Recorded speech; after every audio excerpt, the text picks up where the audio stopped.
વ્યક્તિઓમાં એટલો જોમ હતો, નિષ્ઠા હતી, પ્રમાણિકતા હતી, પારદર્શકતા હતી, એટલે આ કામ શક્ય બન્યું છે.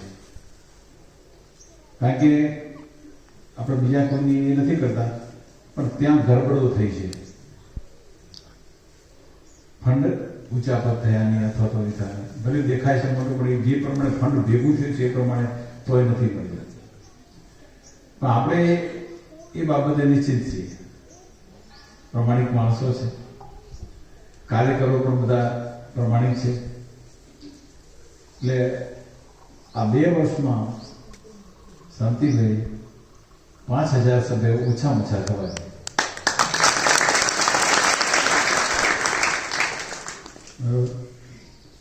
ઘરે ઘરે સભ્ય બનાવવાના છે, કોઈ ઘર બાકી નથી રાખવાનું.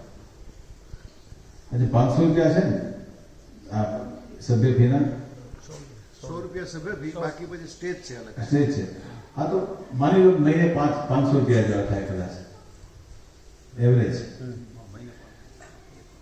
એક મૃત્યુના મારા 150 રૂપિયા એક મૃત્યુ. હા બરોબર છે. એટલે જે થાય 500 1000 થાય છે. હજાર જેવા. હવે 1000 રૂપિયા તો છે ને, ગાડીના 2 ધક્કા આડાવડા કે વગર કામના ફરો ને તો ડીઝલના 1000 રૂપિયા થઈ જાય. ગાડી ખાઈ જાય છે.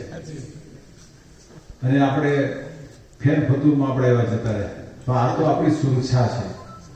ઘરની મોભી વ્યક્તિ, જે વ્યક્તિઓ જે કહેવાય કે ઘરમાં દીકરા દીકરીઓ જે 50 વર્ષની ઉંમરના હોય, એમાં આકસ્મિક મૃત્યુ થાય તો એને છે આજે સહાય મળે છે.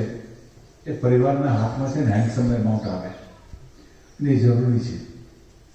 આજે બધા પરિવાર સરખા નથી હોતા. અમુક પરિવાર જીવન નિર્વાહ બિચારા ચલાવતા હોય ને એને જો આવી જો ખોટ પડે તો આ થોડીક રકમ જો મળે તો આપણે આમથી વધારે કરવાનું. આપણે 10 લાખ રૂપિયા સુધી આપવાના છે. તો 10 લાખ જેવી રકમ જો મળે તો એ બાળકોના ઉછેર માટે, શિક્ષણ માટે અને પરિવારના ભરણપોષણ માટે એ ઉપયોગી થઈ શકે. એક સંયુક્ત પ્રયાસ છે. સંયુક્ત પ્રયાસથી આ કામ આપણે કરી શકીએ.